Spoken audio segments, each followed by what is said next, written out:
Bon, bah déjà, bonjour à tous. On est ravis, enfin Tristan et Benjamin se joignent à moi pour dire qu'on est ravis d'avoir des gens qui viennent nous voir dans ce contexte de webinaire et d'être nombreux pour participer du coup à ce webinaire. Pour vous donner un peu un contexte de pourquoi est-ce qu'on a organisé ce webinaire, c'est hyper important.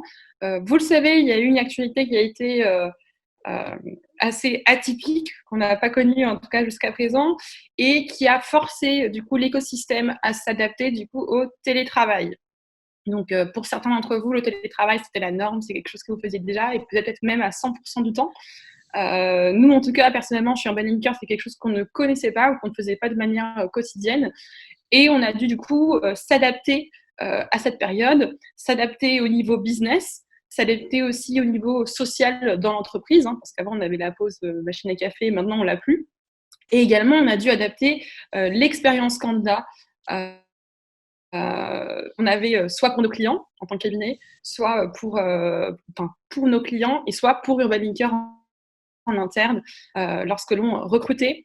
Et c'est quelque chose qui est assez important et qu'on a voulu du coup mettre en lumière et sur laquelle on a voulu s'inspirer de nos clients, notamment Badaken et WeMaintain, parce que ça va être la nouvelle norme. Comme vous le savez, beaucoup d'entreprises vont du coup rester sur ce mode de travail et de fonctionnement jusqu'à minimum septembre. Certaines même vont le faire indéfiniment. J'ai vu récemment Twitter qui disait qu'ils allaient du coup garder le télétravail indéfiniment. Facebook a également commencé à en discuter. Donc, ça pourrait être du coup la nouvelle norme.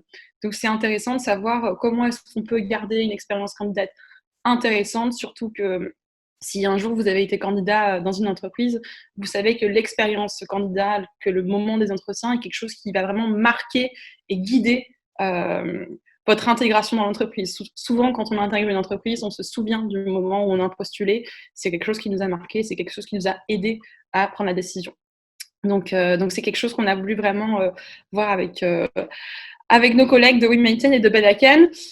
Donc juste pour vous recontextualiser, nous d'abord qui on est. Donc moi je travaille chez Urban Linker. Urban Linker, pour ceux qui ne connaissent pas, est le cabinet de recrutement leader du digital et de l'IT à Paris. On a 11 ans d'existence. Aujourd'hui, on est 50 collaborateurs du coup spécialisés sur ces métiers-là. On a les métiers du sales, du marketing dans le digital, mais également, surtout, notre cœur de métier, ça va être vraiment l'IT. Donc, les métiers de développeur, data engineer, UX, UI designer, etc., etc. Que l'on va chasser pour nos clients finaux, qui peuvent être des WeMaintain, des Badaken ou encore Zolobjet.com, banqueprivé.com, etc., etc. Personnellement, moi je suis Paloma, du coup c'est moi qui aurai l'honneur aujourd'hui de te présenter du coup ce webinaire. Je travaille chez Urban Linker depuis maintenant 3 ans et demi, bientôt 4 ans.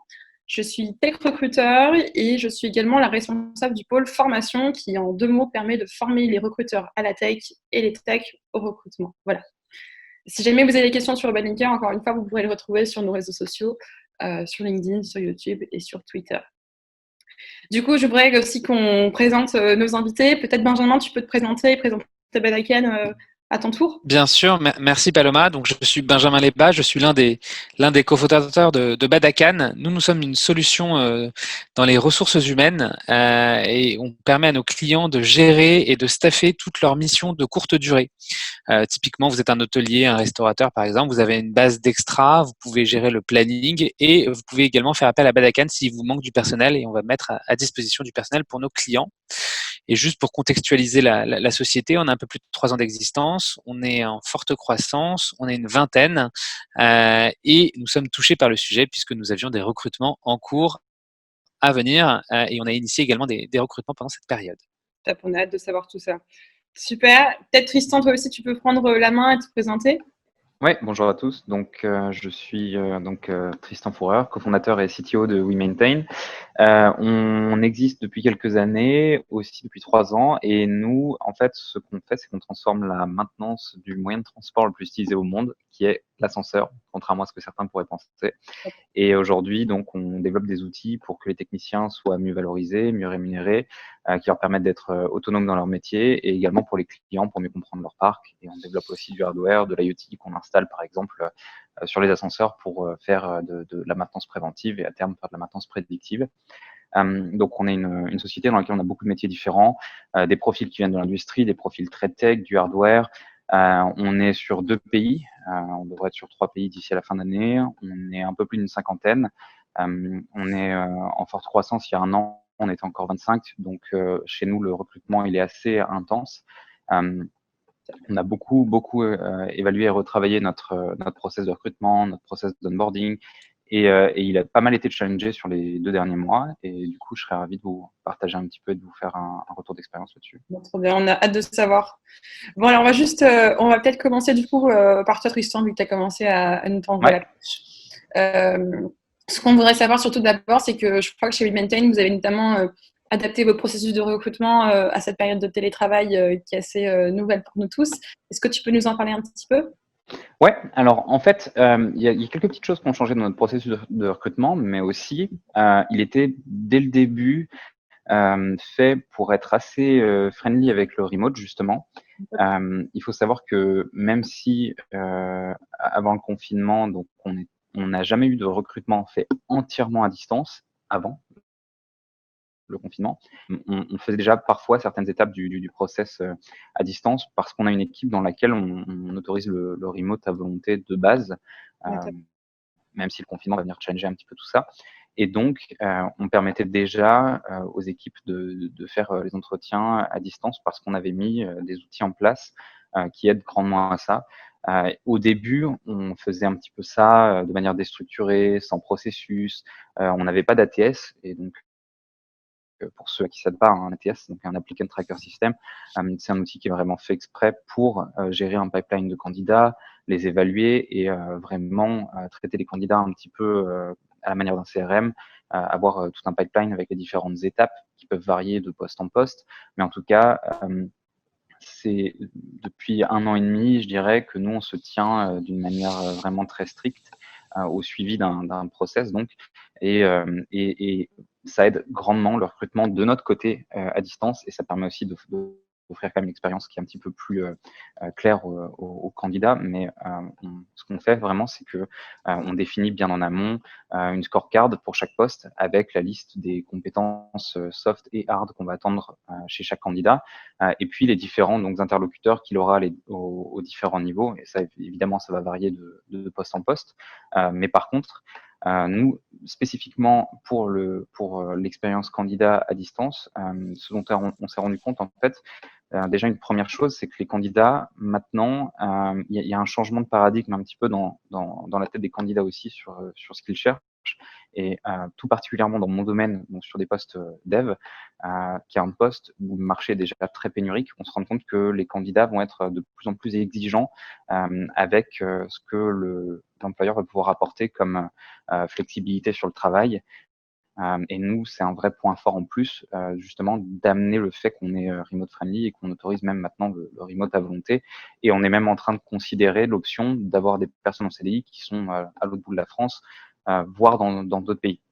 Mais ça, c'est un autre sujet encore. Là, c'est vraiment jamais au bureau, alors que nous, d'habitude, c'est vraiment du remote qu'on autorise, mais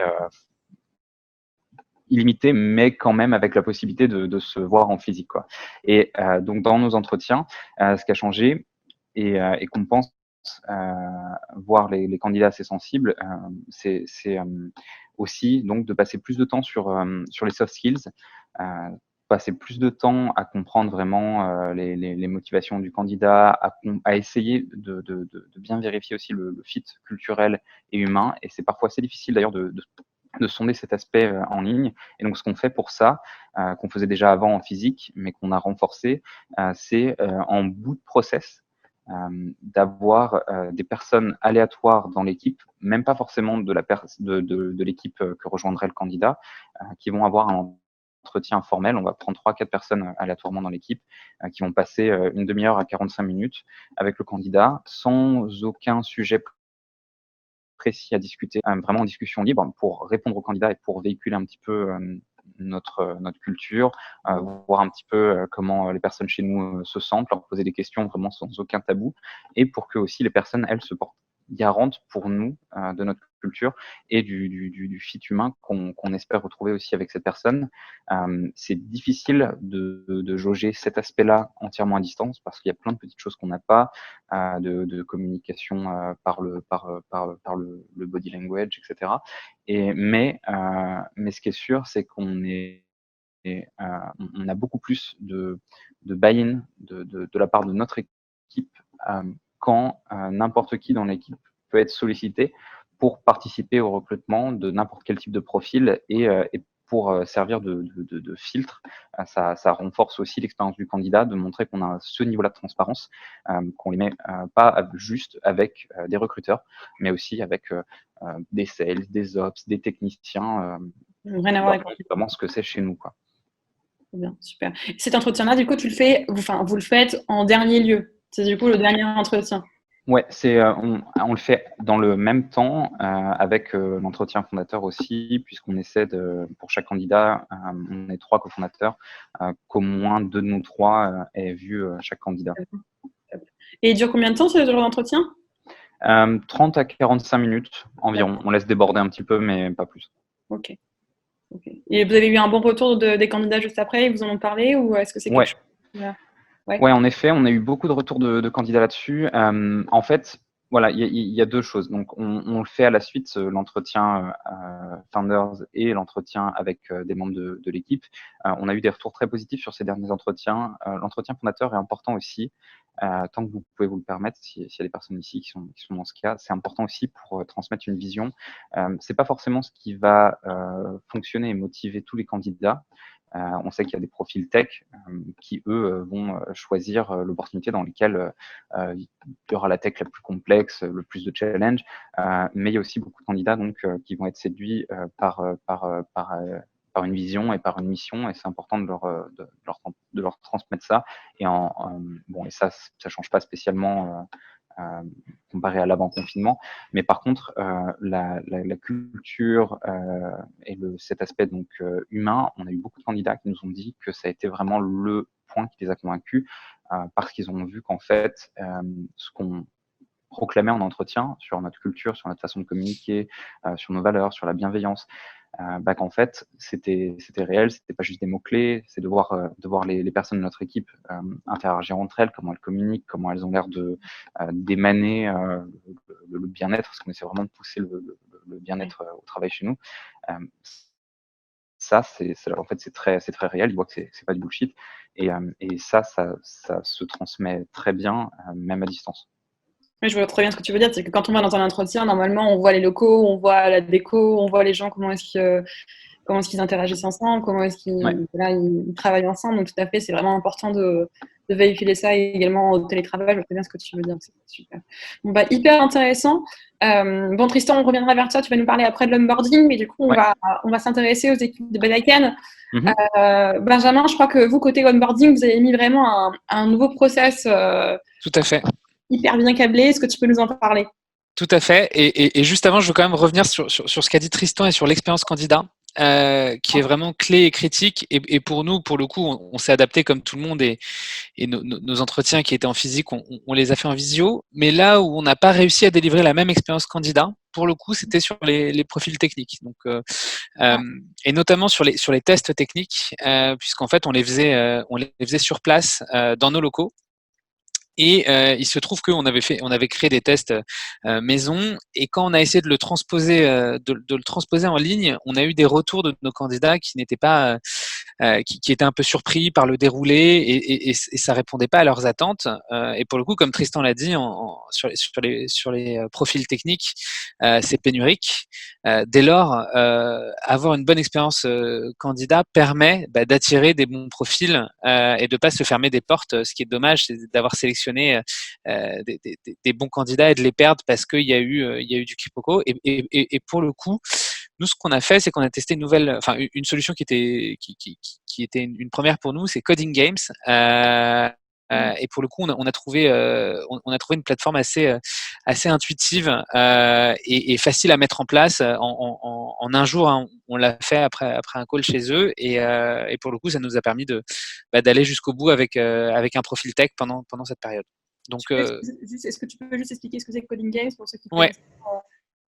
Bien sûr, Coding Game, c'est une plateforme qui permet de réaliser des tests techniques qui sont pré, pré, euh, pré-créé, qui est préexistant, ou alors de créer ses propres tests techniques sur la plateforme. Et ça permet d'offrir un cadre pour que le candidat puisse répondre à ces tests techniques dans un temps limité. Il y a un cadre qui est clairement posé, un chemin de fer, et ça permet d'avoir un résultat qui est lisible et entendable, y compris par des profils non tech qui vont ensuite s'approprier les résultats de ce test technique. Top. Okay. Et en ce qui concerne l'onboarding, pour le coup, effectivement, c'était un des sujets qui revenait comme une sorte de blague au sein de Badakan, c'est-à-dire l'onboarding des nouveaux, c'est un peu au dernier moment, il manque le contrat, il manque un peu de matériel, on sait pas, on voit des nouvelles têtes sur Zoom, etc. Donc c'est un peu les problématiques que rencontrent les startups au début et quand ils investissent principalement sur les clients et sur le produit et sur le développement commercial. Et effectivement, il manque parfois ce cadre et cette solution interne. Et nous, en fait, on a capitalisé sur cette période justement de Covid en créant des side projects. Donc en fait, plein de sujets sur lesquels on avait envie d'avancer collectivement dans l'équipe. Et on a fait une liste d'une vingtaine de sujets et chacun pouvait s'inscrire sur la base du volontariat sur un ou deux sujets. Et en fait, il y en a trois qui ont émergé et l'onboarding des nouveaux était le sujet qui a recueilli le plus de volontaires. Donc on a bossé là-dessus et en fait, ce qu'on a fait, c'est que on a dressé le constat, le fait que c'était flou, qu'on ne savait pas qui était honneur de quoi dans la structure, comment on pouvait et le fait qu'il y ait beaucoup d'a posteriori, que les gens se rendent compte qu'il y a des nouveaux dans l'équipe a posteriori. Et en fait, on a pris un cobaye qui était une personne qui va rejoindre les équipes en juin, qui s'appelle Charlotte, qui a bien voulu se prêter au jeu et qui était notre cobaye pour ce nouveau process qu'on a créé. Et on a fait beaucoup de tests sur Charlotte, d'emailing, d'intro. On a fait de la vidéo d'onboarding, c'est-à-dire qu'une petite vidéo qu'elle adresse à l'ensemble de l'équipe pour se présenter avec un séquencement d'emails. Et en fait, on a tout structuré. Et je peux d'ailleurs je peux pas partager l'écran, mais sauf si l'organisateur m'en donne le droit. Mais peut-être que tu peux remédier à ça.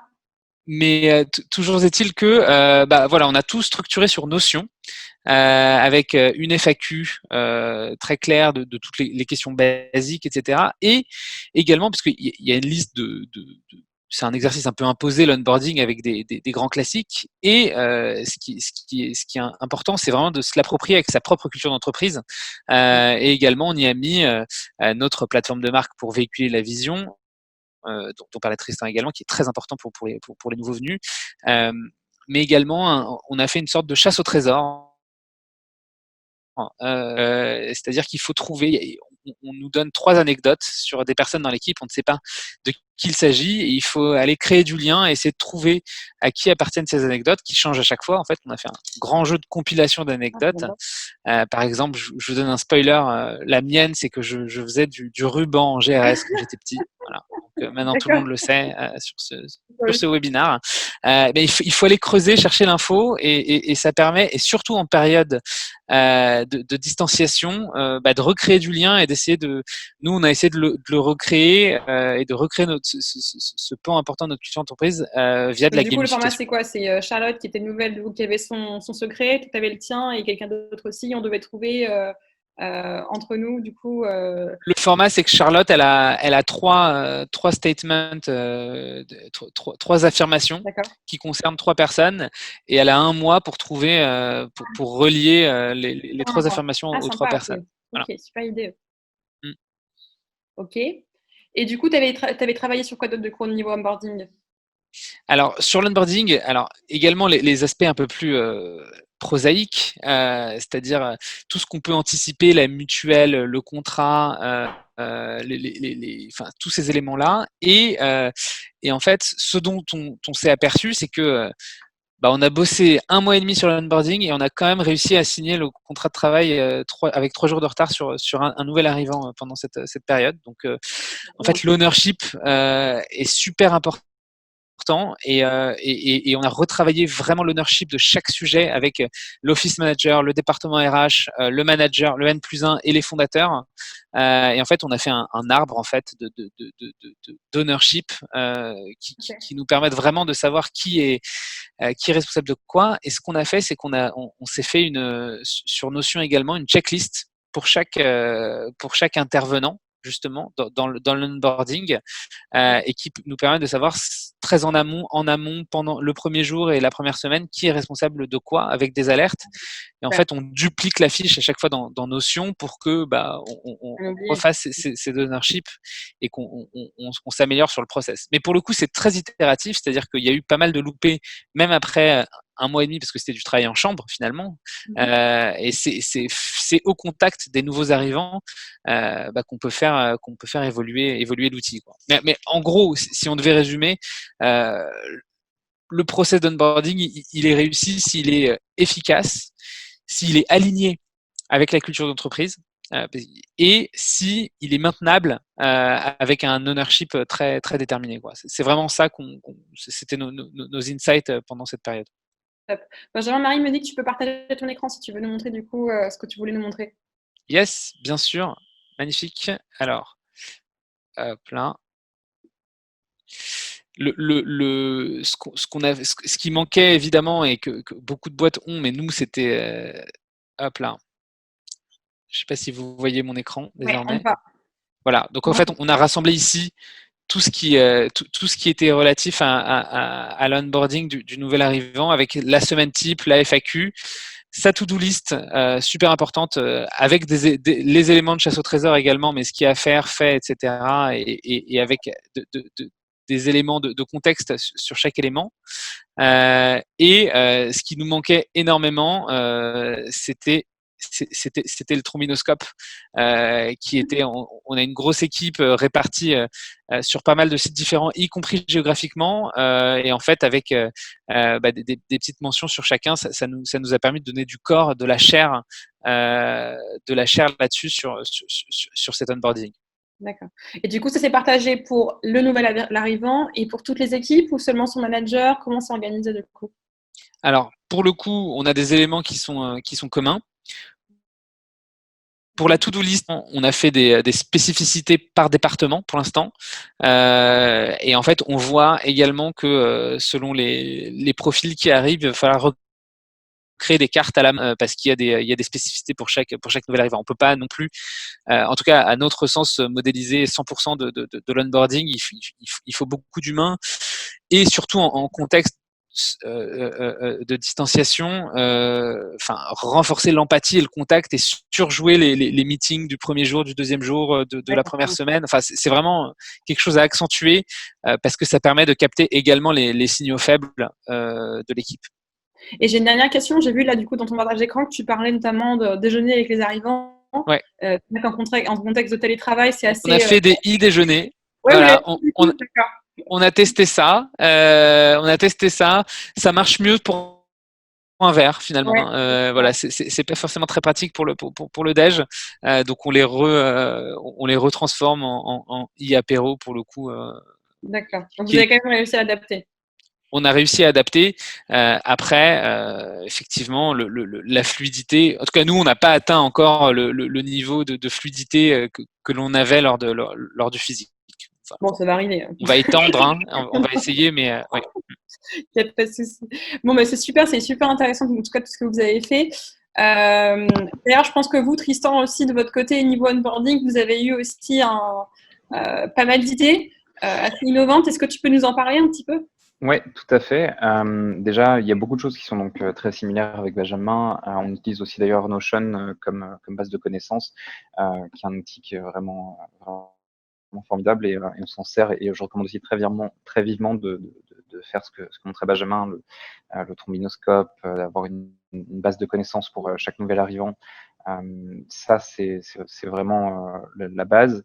Nous, vu que l'équipe a un petit peu grandi, que maintenant les équipes sont un peu plus grosses que ce qu'on avait il y a 1 an et demi, on s'est rendu compte qu'on avait besoin aussi de créer un vrai programme de connaissances pour chaque nouvelle personne onboardée dans les premières semaines, avec une présentation du produit, du monde de l'ascenseur, de la technique pure par les ops, du résidentiel par la team sales résidentielle, etc. Parce qu'on veut que chaque personne ait une vision en fait assez transverse chez nous.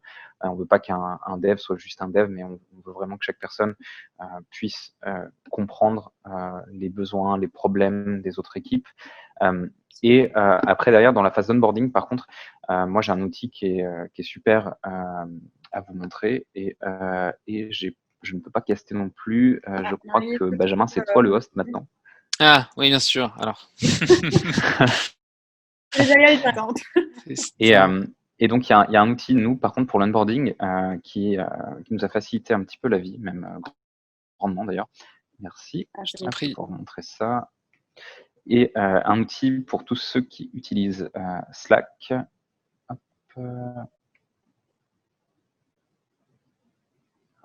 Ok, ça ne veut pas. Un instant. Ouais, partage écran qui a eu un petit peu de mal. Pour l'instant, j'avais une question à te poser, du coup, Tristan. Est-ce que, toi aussi, Benjamin, tu peux répondre à mes questions, mais est-ce que quand vous représentez un nouvel arrivant dans vos équipes, est-ce que vous faites un partage d'écran avec toute l'entreprise, avec juste l'équipe en question? Est-ce que vous faites par groupe de 3, par groupe de 4? Nous, c'est vrai que c'est une problématique qu'on a eue chez Urban Linker. Pour la présenter au reste de l'équipe? Oui, en termes d'onboarding, une fois qu'elle est arrivée, tu sais, pour les présenter au monde, est-ce que vous faites une vision avec un nombre de personnes limité ou est-ce que vous le faites avec tout le monde d'un coup En fait, nous, on a déjà des all-hands internationaux tous les lundis midi où chaque équipe vient présenter ses avancées, ses sujets de la semaine et c'est le moment qu'on utilise du coup vu qu'on a tout le monde pour laisser ces personnes se présenter. Et après, derrière, c'est le buddy de la personne qui va venir introduire la personne aux différentes équipes pour qu'elle fasse plus connaissance. Ouais, d'accord, ok. Vas-y, je te laisse du coup. Très bien. Ok, donc si vous voyez mon écran, avant de parler de Donuts, il y a une chose aussi sur laquelle je souhaite insister. On a mis en place un buddy system il y a maintenant 1 an et ça a changé beaucoup de choses. Le principe d'un buddy system, c'est vraiment d'avoir une personne pour chaque nouvel arrivant, d'avoir une personne qui se porte volontaire côté employeur du coup, pour accompagner le nouvel arrivant dans son onboarding durant les premiers mois. C'est donc la personne qui va être en charge vraiment ça va être un peu chronophage les premières semaines et un peu moins au fur et à mesure de l'onboarding, mais c'est la personne qui va être en charge de faire les mises en relation, de s'occuper de s'assurer que la personne ait bien son ordinateur, tout ce qui est brandé à notre image, du temps du bureau, c'est elle qui s'assurerait que quand elle arrive le premier jour, elle a le welcome book et tout qui soit prêt sur son bureau, etc. C'est un rôle qui est très important aussi parce que ça va être le contact privilégié du nouvel arrivant pour toutes les questions qui pourraient paraître un petit peu comme des questions un peu stupides pour un nouvel arrivant, de ne pas comprendre tel ou tel process ou telle chose en historique de la boîte. Voilà, tout à fait. Et donc nous, Donuts, c'est un outil, ça par contre, qu'on a mis en place qu'il y a quelques mois parce que juste notre volume de recrutement s'est plutôt accéléré.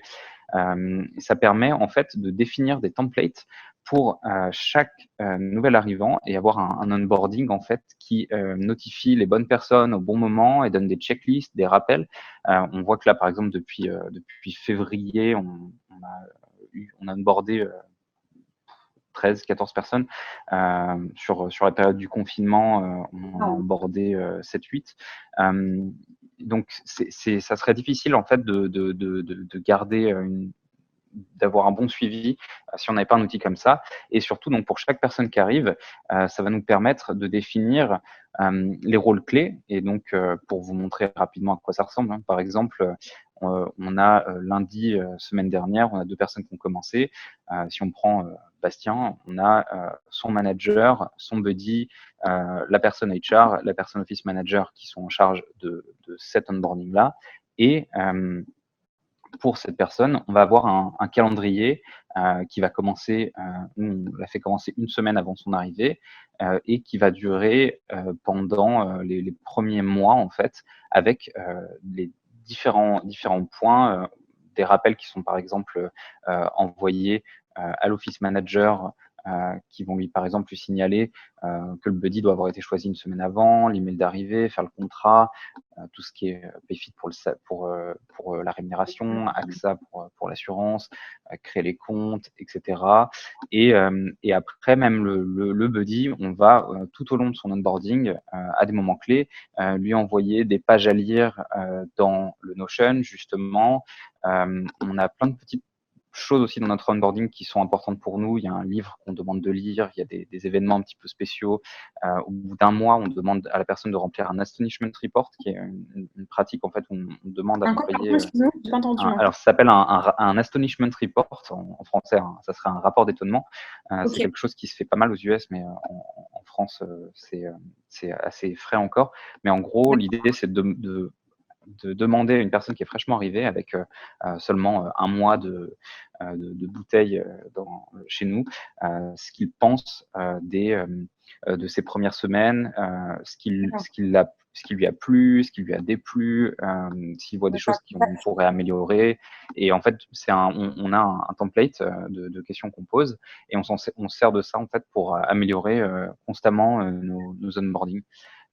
Et voilà. Et donc ça, nous, on s'en sert vraiment pour notifier toutes les bonnes personnes, notifier l'équipe com qu'il faut faire une communication qui est un nouvel arrivant sur LinkedIn, l'équipe tech, des accès à créer sur certains outils, etc., etc. Ça envoie les messages en français et en anglais, vu que maintenant on a une équipe internationale. Et ça nous a pas mal facilité donc le flow. Mais vraiment, par contre, le point clé, si vous n'avez pas Slack ou quoi que ce soit, je dirais vraiment le système de buddy. C'est vraiment nous, par contre, ce qui a eu le plus d'impact sur l'onboarding, en particulier à distance, parce que les nouveaux arrivants, sinon, ils arrivent, ils ont un ou deux meetings, et puis ils ont des périodes de creux où ils n'ont plus aucune interaction avec qui que ce soit pendant quelques heures. Le buddy, c'est vraiment celui qui est en contact quasi permanent en fait pendant les premières semaines, quoi. Et est-ce que le buddy fait partie de l'équipe ou est-ce que c'est une équipe qui n'a rien à voir dans l'entreprise? Est-ce que c'est quelqu'un qui est senior ou qui a la même expérience que lui en termes d'âge, de seniorité? Comment est-ce que vous choisissez le Alors, buddy? vraiment, c'est sur la base du volontariat. Ça peut ou pas être dans la même équipe. On essaye, quand c'est possible, que ce soit dans une autre équipe. Pour les rôles vraiment tech, dev, c'est parfois difficile d'avoir un buddy qui est dans une autre équipe et on prendra peut-être plutôt un profil similaire. Et la condition également pour être buddy, c'est juste d'être chez nous depuis au moins 6 mois pour pouvoir juste connaître assez bien les tenants et les aboutissants sur les sujets et être capable de les présenter, d'expliquer clairement la mission, la vision et aussi de connaître assez bien les personnes que le buddy doit présenter. D'accord. Et au sujet de Donut, est-ce que Donut finalement est complémentaire à Notion ou est-ce que c'est concurrent? Complètement. Non, alors du tout, Donut, vraiment, c'est un bot Slack. Ça s'intègre avec Slack. Ça notifie, enfin, on se connecte ensuite sur Donut pour régler ses templates d'onboarding. Ça sert aussi à faire, alors, on bifurque un tout petit peu, mais c'est quelque chose qui est très très bien pour le confinement et pour justement créer du lien. Donut, c'est aussi un outil qui sert à faire des random lunch, des random pairing. Donc, c'est-à-dire que vous mettez tout le monde dans un canal Slack et vous mettez le bot de Donut. Vous réglez, par exemple, faire des groupes de 3 aléatoirement tous les mardis pour déjeuner ensemble. Ou alors, tous les 2 jours, prendre 2 personnes au hasard et les inviter à faire une pause ensemble en ligne, à prendre un café et à discuter. On se sert de ça pour plein de petites choses comme ça, pour faire des petits groupes aléatoires ou par 2 personnes et les inviter à communiquer et à passer un petit moment juste à L2. Surtout avec 50 personnes, ça commençait difficile, on le gérait à la main au début du confinement. On faisait aléatoirement des pairings de 2 personnes. Et donc Donut, c'est aussi, ça sert aussi à ça, hormis l'aspect onboarding. Trop bien, super. Est-ce que tu avais autre chose à rajouter sur l'onboarding de particulier que vous avez fait ou est-ce qu'on a fait le tour à peu près là? Je pense qu'on a un petit peu fait le tour. Après, je serais ravi de détailler plus certains aspects si certaines personnes ont des questions. Voilà, je pense que pour l'instant, on n'a pas vraiment de questions. Si vous avez des questions, n'hésitez pas à les poser dans la barre d'infos. Hein. C'est là pour exprès. Pour vous partager un peu l'expérience que nous, on a chez Urban Linker, qui ressemble beaucoup à celle de Badaken et celle de WeMaintain. On a, toi, tu parlais du coup des random lunch. Nous, on a des random coffee. Donc, qui sont vraiment des. Alors, ça s'appelle random lunch. En ce moment, c'est des random coffee à cause du télétravail. Parce que pour les mêmes raisons que Badaken, ça peut être compliqué. Tu sais, quand tu as le micro-ondes allumé ou le four ou quoi, ça fait du bruit. Donc, ça, c'est compliqué. C'est quelque chose qu'on fait par minimum 3 personnes, parce qu'on trouve que par 2, ça peut être parfois un peu gênant. Voilà, quand on connaît pas bien quelqu'un, on sait pas trop quoi lui dire, donc je trouve que à 3, c'est quand même plus chaleureux, et on le fait sur la base de une fois par semaine. Quand confinement, on le faisait une fois par mois. Donc une fois par semaine, tous les lundis, on met du coup au sort au hasard des groupes de 3, et les gens doivent du coup s'organiser pour organiser ce random coffee. Et ce que je trouvais aussi intéressant, et ça rejoint un peu le système de buddy, on a aussi un système de buddy, mais on a également un système de questionnaire qu'on va envoyer avant l'arrivée d'un candidat dans les locaux. Des questionnaires qui vont être, par exemple, voilà, quel est ton film préféré, voilà, qu'est-ce que tu penses je sais pas moi, de quel est ton sport préféré, etc., etc. Donc des questionnaires vraiment de personnalité qu'on va envoyer du coup au nouveau candidat, au nouvel employé, et qui va du coup être partagé à toute l'entreprise sur Slack, et ce qui va permettre vraiment de savoir qui est cette personne et pouvoir nouer des liens en avance avec ce candidat. Donc, par exemple, s'il a une double nationalité, s'il parle plusieurs langues, s'il a fait des voyages, peut-être des Erasmus, etc., etc. Donc voilà. Alors, Magali nous pose comme question, Donald peut servir de base documentaire aussi? Donc Magali, non, en fait, il ne sert pas de base documentaire, c'est-à-dire que oui, vous pouvez tout à fait détailler à chaque niveau et chaque étape du parcours d'onboarding ce que vous voulez envoyer en automatique sur Slack à la personne concernée, à la personne onboardée. Par contre, ça rend difficile le fait d'éditer le contenu. Et puis derrière, si vous mettez le contenu à jour, les personnes qui ont déjà été onboardées veulent peut-être aussi aller voir le contenu à jour. Bref, pour ça, Benjamin comme moi, on utilise l'outil Notion. Et que je recommande vivement pour ça. Après, il y a d'autres outils de base de documentation. Avant que Notion existe, on utilisait Confluence. Il y a plein d'autres outils pour ça, mais Donut, vraiment, faut voir ça comme un chatbot sur Slack dont le but est vraiment d'envoyer des messages pour l'onboarding. Top. Merci pour la question, Magali. Si vous avez d'autres questions, n'hésitez pas.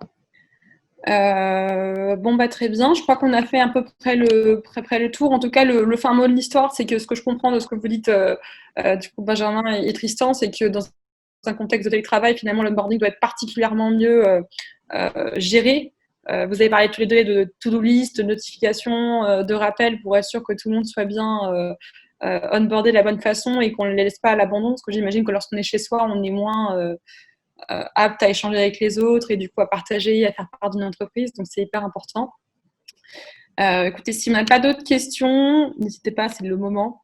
Déjà, je vous remercie à tous ceux qui sont venus pendant le webinaire pour nous écouter. Encore une fois, tout sera disponible sur nos réseaux sociaux.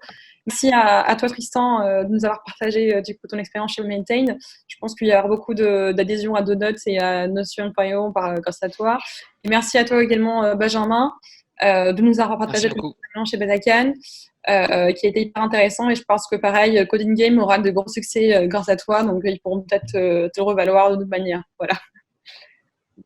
Bon, bah voilà.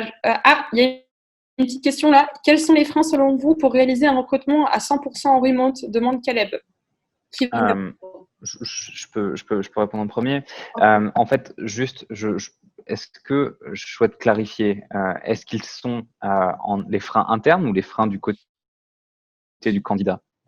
Parce que pour moi, il y a vraiment ces deux aspects-là.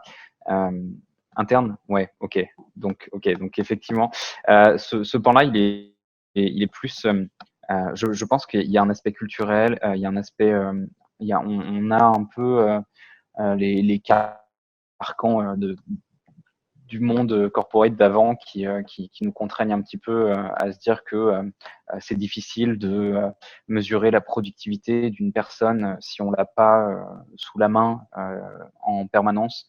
Je pense que c'est surtout en fait, ce sont pas des freins concrets. que ce sont alors, ça dépend évidemment du type de poste. Il y a certains postes qui ne peuvent pas être 100% remote. Mais là, je réponds pour mon domaine, par exemple, pour des postes qui sont vraiment sur lesquels on peut juste travailler avec un ordinateur portable. Pour moi, les freins, en fait, ils sont beaucoup plus culturels sur le fait de se dire on est OK avec le fait d'avoir des personnes qui vont être autonomes, responsabilisées, à qui on fait confiance, à qui on donne.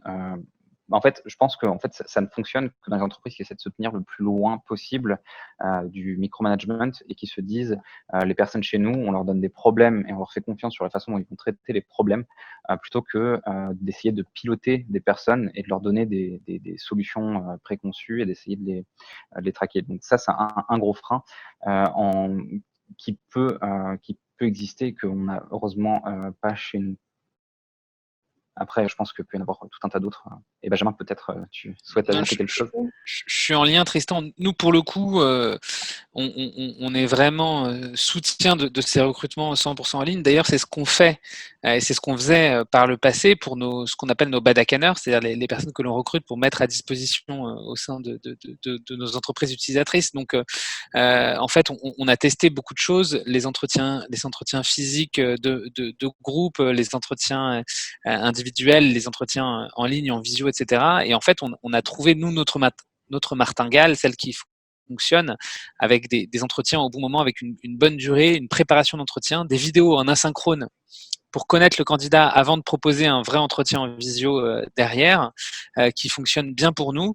Et pour le coup, on avait déjà cette culture, et ben on se l'est appliqué après en interne. Donc pour le coup, quand c'est bien fait, et je rejoins également Tristan, quand c'est bien structuré, ordonné avec les bonnes notifications et que c'est cadencé, quand on donne du rythme à ce processus d'entretien 100% remote, en fait, on lève les derniers freins de recrutement.